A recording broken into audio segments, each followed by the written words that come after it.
Welcome to Marketing Unzipped. I'm Rob Curtis, and this is another episode in our special series, Lessons from the Marketing Gods. We've already unzipped the genius of David Ogilvy, but today we're turning our attention to a different kind of giant. Someone who didn't just sell products, he sold stories, he sold feelings, he sold belief. And today we're talking about Leo Burnett, the man who gave us the Marlboro Man, Tony the Tiger, Pillsbury Doughboy, and my favorite, the Jolly Green Giant. But here's the thing. Burnett didn't invent flashy gimmicks. He didn't lean on tricks. He focused on heart, on tapping into something human. Where Ogilvy gave us that structure and strategy, Burnett gave us emotion and symbolism. And in a world where marketing often feels like a race to the bottom of our attention spans, Leo Burnett still reminds us, make it simple, make it memorable, and make it fun to read. This episode isn't a history lesson. It's a breakdown of Burnett's 5 most powerful ideas. So whether you're a copywriter, a creative, a founder, or just someone who's tired of ads that sound like they were written by a robot, let's jump in. So before we dive into the lessons, let's take a second to talk about who Leo Burnett was and why he's one of the true gods of marketing. He wasn't a loud personality. He didn't chase fame, but what he built completely changed the landscape of advertising. He founded his agency back in 1935, right in the middle of the Great Depression. Most people, like those COVID times, thought it was a terrible time to start a business. He thought it was the perfect time to bring a little optimism back into the world. And that optimism ran through everything he created. Burnett believed advertising shouldn't be cold or technical. It should be warm, emotional, rooted in real life. He just wasn't interested in ads that impressed other marketers. He wanted to move people. And that approach worked. His agency gave birth to some of the most enduring brand characters ever made, as I've already mentioned. The Marlboro Man, the Jolly Green Giant, and so many incredible things. They weren't just mascots, they were symbols. Shortcuts to emotion, trust, and brand identity. And the wild thing about it is, many of those characters are still in use today. That's how good Burnett was at creating meaning. He didn't write slogans to fill space. He crafted messages that felt like they were already part of your life. He once said, "What helps people helps business." And there couldn't be a truer word today. But in many ways, that sums up his entire philosophy. So if you've ever wondered how to make your brand stand for something, how to create messages that actually mean something, or how to connect with your audience in a way that lasts, you're about to learn from one of the best to ever do it. Let's go to lesson 1.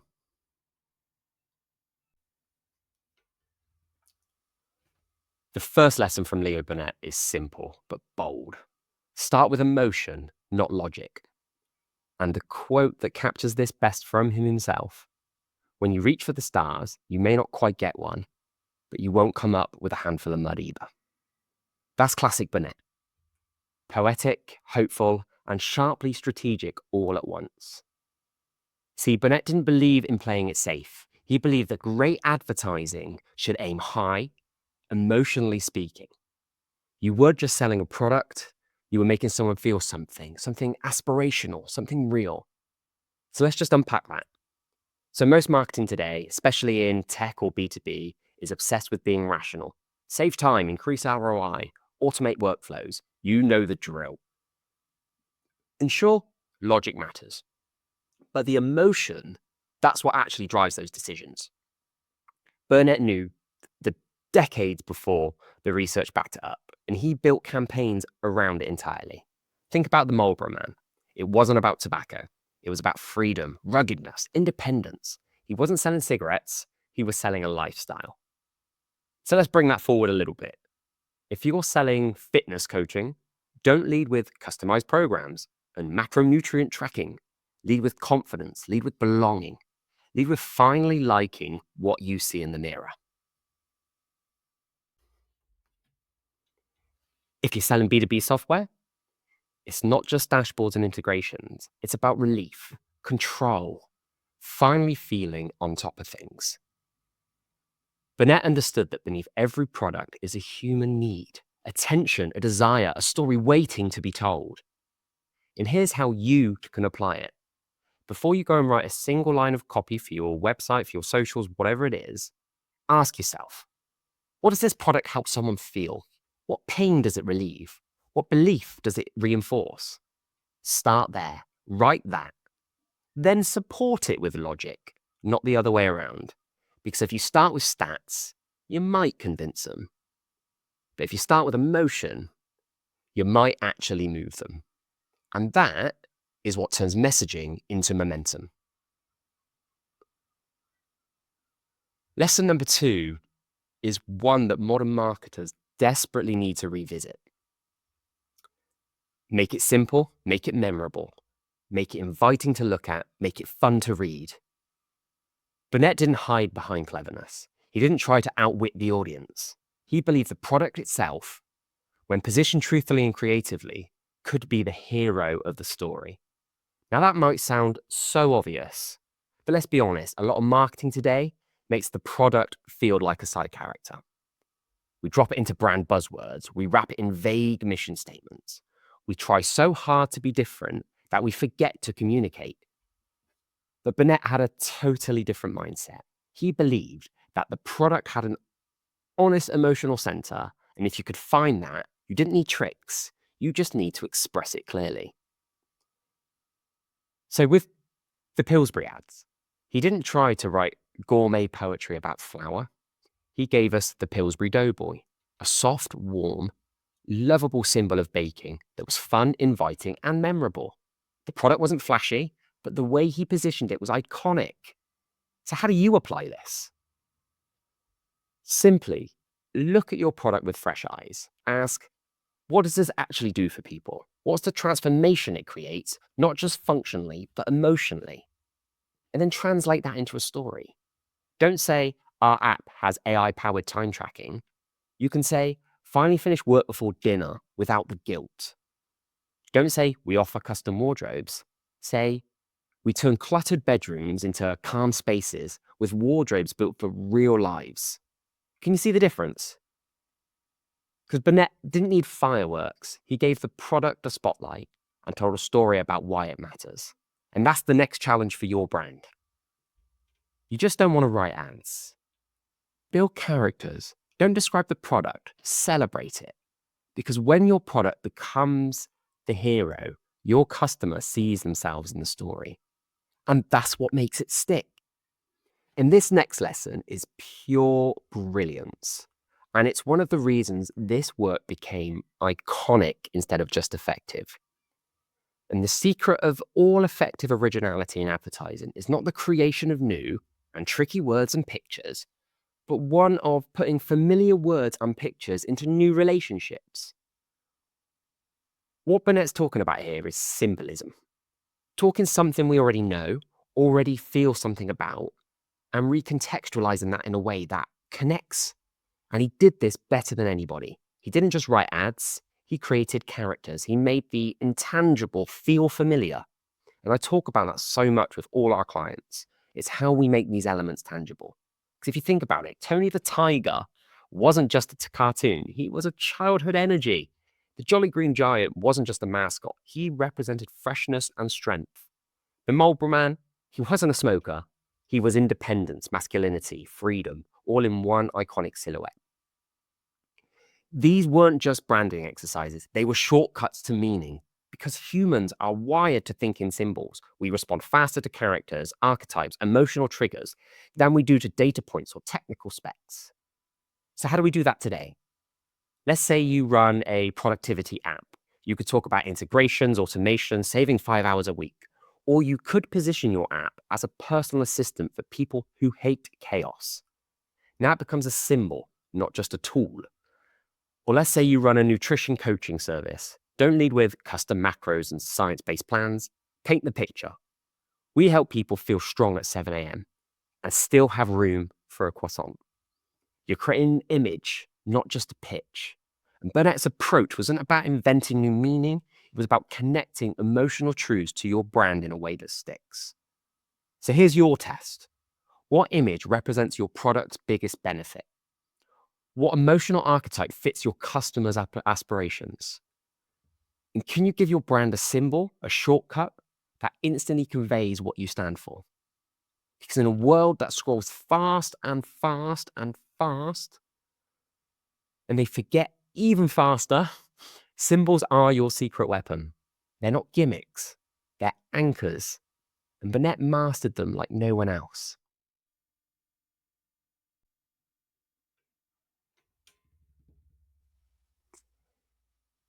This one is vintage Burnett, and it's a lesson every business needs to hear.